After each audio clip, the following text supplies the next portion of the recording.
And welcome back, folks. Well, just a few months ago, our county went through our election process, and there were 5 new council members elected here in Anne Arundel County. And joining us today in the first of what will be a series of meeting our new council members, the council chairman, Councilman Dick Ladd. Dick, thanks for joining us on the program. You've been on the job now for about 2 months here. How are you finding Anne Arundel County government so far? So far, it's been exciting, fulfilling, complex.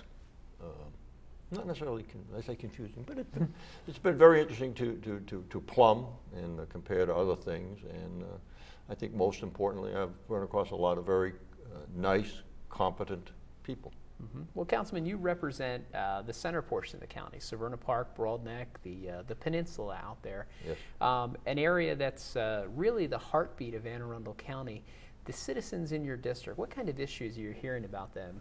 What are they bringing to your attention here in the first couple months? Schools, interest in stormwater runoff, how the bay cleanup issue is going to occur.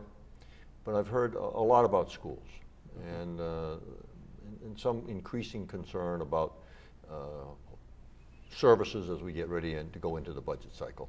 Mm-hmm. Well, you worked in D.C. for years. Could you tell us a little bit about your background and what made you decide to run? Well, let's see. I spent 20 years in the military. In the last 3 or 4 of those, I was in the Department of the Army staff, and my job was to be a liaison, maybe a lobbyist, if you will, to the appropriations committees and for defense. And at the end of my career, I was asked to go over and join the committee staff over there. So I spent a lot of that time working on budget matters and became involved with some of the political functions there, and spent the last 20 years working with defense companies in and about and around the budget process. So I learned a fair amount about the way the budget process works at the federal level, and out of that, when I got settled over here in Annapolis upon my retirement, the instincts that I had, or the background that I had as a youngster in Massachusetts, watching as people retired, was strengthened my desire to get involved with local politics, mainly because it's one of those payback things. So when I got over here, I was delighted to be here, and I guess this is now having lived in Annapolis now 15 years, is the longest I've lived in any one place, and it was provided the opportunity to look for opportunities to get involved with politics, having moved around a lot. So anyway, I was in the budget process in D.C. and at the federal level, and then I just found here that settled here, which is wonderful. We're very pleased to be here. Well, Councilman, you're chairman now of the Anne Arundel County Council. You're a first-term council member. Your first dive into politics, and you're already the leader of this council. Huh? And you took it on full strength. And you've got a very young council. You're the senior member, as the folks down there like to call you. Almost double the age of the committee. But we know that you've come to this office with a lot of ideas, a lot of ways that you can shape government and make life better here in Anne Arundel County. Are there any things that we're going to expect to see from you over the next 4 years, issues that you care about working on down there? Yeah, in the context in which you asked, I think most people in my district, and I think people generally, want to do what's right for their community. And I've spent some time in the last week talking about and thinking about what individual homeowners and property owners can do to help clean up the bay. And living on the bay, I'm acutely aware of that. And one of the things that I learned from a lot of people, there is frustration sometimes in being able to do what they think is right on their property for themselves and for the bay. And I'm very interested in seeing what we can do to streamline and make the permitting process for doing things around our homes easier. Sometimes people will say their experience is it's the Department of No down there and things, and we've talked about some of that in the past ourselves. Mm-hmm. And I would like to see that process improved and provide a larger set of options to property holders, landowners, homeowners to do what's right around the bay and find it easier for us to get different kinds of technology, different solutions into the acceptable solution set for working on our properties. Maybe I'm wrong, but I think that there is a prescribed list of things that are accepted school solutions. Sure.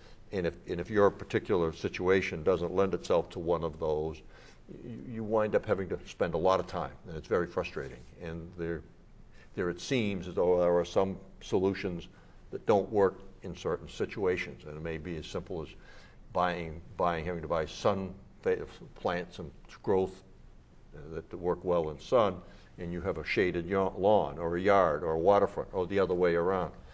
And so it's a little bit more complex than I think that we've been working with, and we need to make our processes, I would like to argue for the moment, a little bit more sophisticated, a little more flexible, and a lot more responsive to the interests of the community people. And I'm not trying to be overturned, get around any of the requirements of Critical Area Commission, but there are more than one way to do this thing, and there's not one size that fits all. And I want to be very clear, I'm not asserting that Sure. we have a one-size-fits-all mentality, but we need a wider aperture, as it were, on those things. So I think that part of it is one of the things that's right in the front. The other thing we have to do is we have to take care of our schools. We've got a huge infrastructure challenge, let me put it this way. It's not a problem. We've got infrastructure, it's been put in place, and it's aging. We want to add more infrastructure, and we only spend, there's a limit to how much money we put on into our budget every year, as you well know. And we've got to find new creative ways to do it. The chief executive has talked about public-private partnerships. We need to explore that. We need to push on that. And we just need to find ways to make our dollars go farther. And that's one of the things that I ran on. But that is a easy thing to say. It's hard to do in the specific. And I look forward to this year's budget cycle and watch you people upstairs do your magic and come forward with some very innovative things. And hopefully we can support you on some of those. Absolutely. So what do you most enjoy about your new position, and what are some of the challenges that citizens might not know about it? Well, when you run for county council, you think of a defined area on the map. When you get asked to be chairman and you look at the function of the county council, you get dealt another whole deck of cards, another hand that you have to play. And that part of it has been most interesting, because that's a thing that I didn't think that I wasn't sure, and I didn't think that I would ever have the chance to play that role, let alone to have it my first year.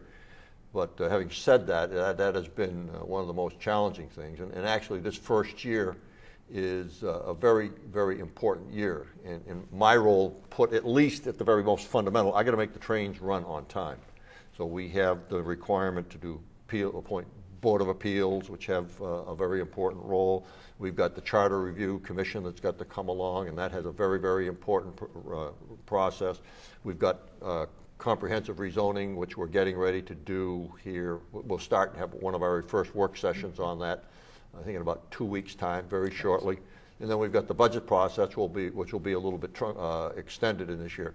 So you can look at right now virtually every meeting that we have laid out before us, almost down into August, is scheduled. And a lot of very, very substantive matters. And these are going to be some things that will shape the way this county grows and operates for at least for a decade and maybe even longer. And it will be informed by, for example, the transportational functional study that you and the chief executive have set forward. All of these things are very important, and I would say many of these things, like the functional review, are very good exercises, but they tend to be fiscally unconstrained, and they're wonderful think pieces. But we've got very real problems. We've got, as you know, $2 billion, even before we addressed Bay problems, in infrastructure issues that we've got to address. So it's fiscal problems in general. That's the upstairs problem. Your question about downstairs, it's making the trains run on time, getting everybody to participate and have that so that they have an opportunity to contribute. And that's, I think, the most important part that the chairman has got to do. We've got a lot of new people. They're very, very talented. I've been very impressed by the group of councilmen that we do, but having been a budget guy, I want to read the words and get down and perhaps Sure. be a little bit too much more staff than I should as chairman, but we need to scrub some of these things. So. Well, Councilman, you mentioned the Charter Review Commission. That's something that's wholly, solely in the control of the county council. I know you've decided that there's going to be a process. You're going to select members of the community. What are you hoping that these 5 members that you're selecting is going to accomplish over the next 180 days? Well, actually, it's more than 180 days. I think the first 120 days Correct, of their study, the first 120 days, they will take the census data and look at the question of whether there should be redistricting in redistricting. They'll come back to us in 120 days with their recommendations. They then have, running concurrently, but with that is the review of the charter.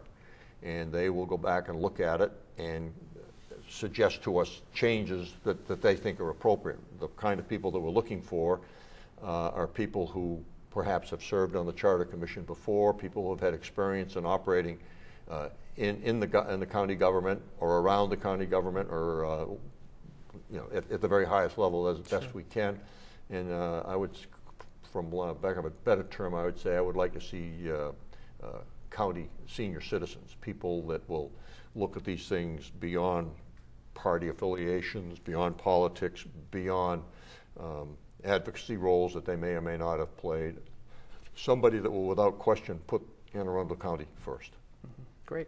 Well, thank you for joining us today on the program. I think we've definitely seen your vehicle down there in the parking lot a lot, so I know you're putting the time and the effort in that it takes to be successful in the job. Thank you for serving the citizens of District 5, and we appreciate you having on the program. Thank you. Folks, we're going to go ahead and take a break, and keep in mind we will be bringing you the other new council members in the next few weeks. But stay tuned to these messages, and there'll be more Week in Review when we come back.